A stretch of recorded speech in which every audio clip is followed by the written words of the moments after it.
Emplotment facilitates memory. Aristotle said life stories and histories lack coherence, but a unified sequence of causality is easy to remember. It may not always be memorable, but it is altogether rememberable. Homer's Odyssey has a chronological fabula because our minds can remember that storyline easily. There's a natural logic that makes the event sequence cohere. Now, contrast that with the events of Joyce's Ulysses. If the fabula of Ulysses is whatever one happens to remember after reading the novel, which is Mieke Bal's definition, then the fabula of Ulysses is rarely chronological. Portions of that novel are certainly memorable, but the overall sequence as a whole is not easily rememberable. Why does causality enable coherence? My answer to that question begins with a brief survey of cognitive science on remembering time and temporal context. For the purposes of disambiguation, I should clarify that previous research in cognitive narratology, by and large, has focused on mental processes during the reception of a discourse. How do personal memories help readers fill gaps in the narrative and build mental models of story world situations? How do scripts and schemas and predictability, based on familiarity with statistical patterns, enable the reader to participate in co-constructing the story while engaged with the text? In contrast, my presentation today is about how we remember entire storylines coherently after the fact. How do we reconstruct a temporal sequence from a narrative without consulting the text? How do we remember stories days, weeks, months, or years after reception? In my research so far, I have not found narratologists pursuing questions like this. Sequences challenge our memory, especially sequences that are unfamiliar and arbitrary. Children sing the alphabet song countless times before they know it. Learning numbers gets easier once the pattern repeats, and times tables are also predictable. But complete mastery of spelling requires years of familiarity with the patterns of a written language. When older kids need to learn sequenced information, teachers use acronyms like PEMDAS, or they set information to music. Professional actors spend weeks of daily rehearsal learning their lines.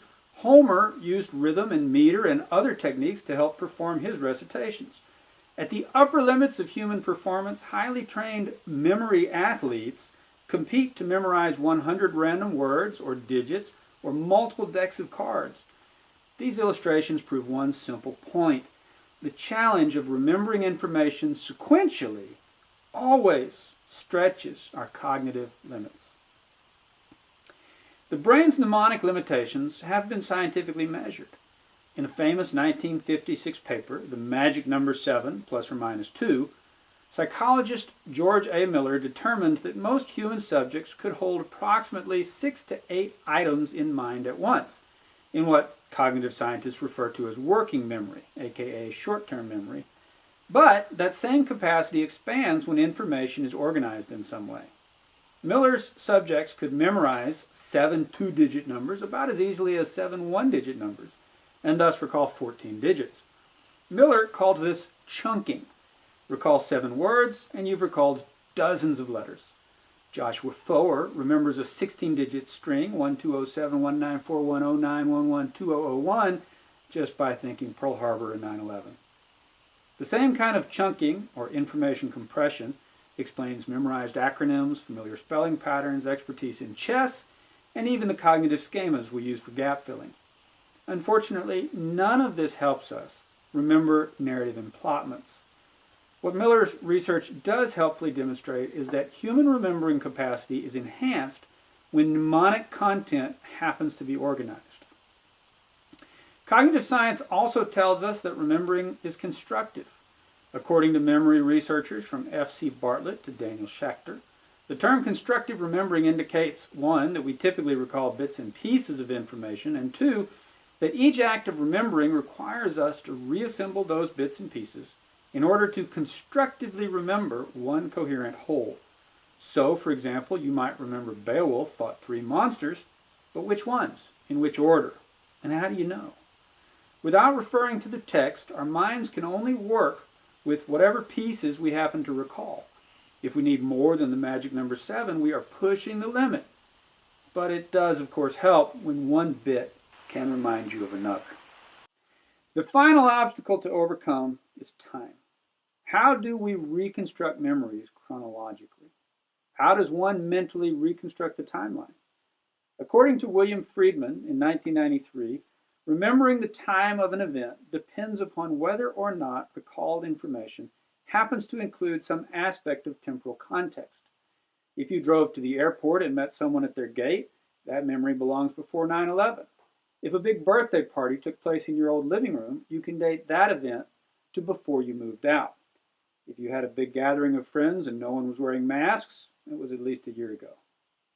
Even false memories with specific temporal context can be self-sequencing in constructive remembering.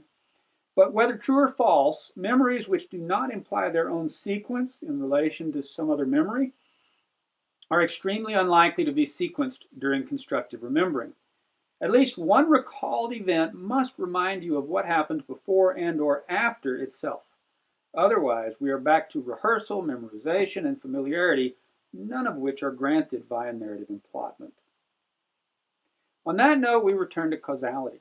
Although Friedman's research did not examine causality per se, we can demonstrate that a chain of causalities works according to Friedman's model.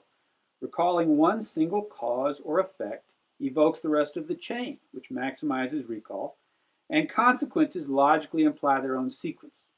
That facilitates mnemonic reconstruction.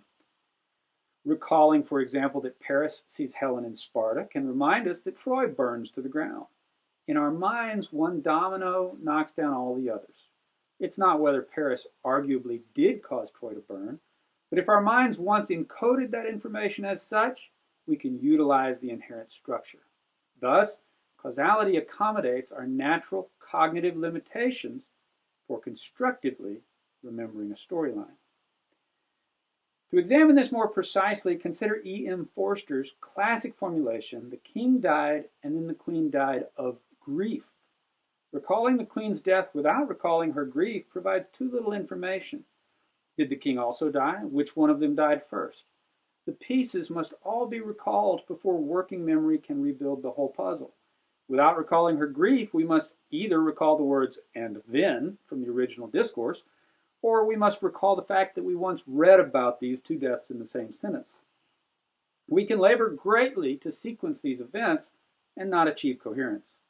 In contrast, recalling the grief can remind you of the griever, the cause of her grief, and its result. The one bit of recall implies all the others, and causality provides structure, explaining the unity. Aristotle said this is what narrative requires. Paul said it may not always happen. Both are correct. In summary, emplotments convey coherence because causality optimizes the constructive remembering of chronological sequences. And authorial narrativization organizes information in a way that happens to enable human remembering, but causality must be perceived by the reader, encoded into long-term memory, and later utilized by working memory. From the author's vision to reception to remembering, this is how emplotment works cognitively. If we consider the days before written literature, when stories without plots were more likely forgotten, stories featuring causality had a survival advantage.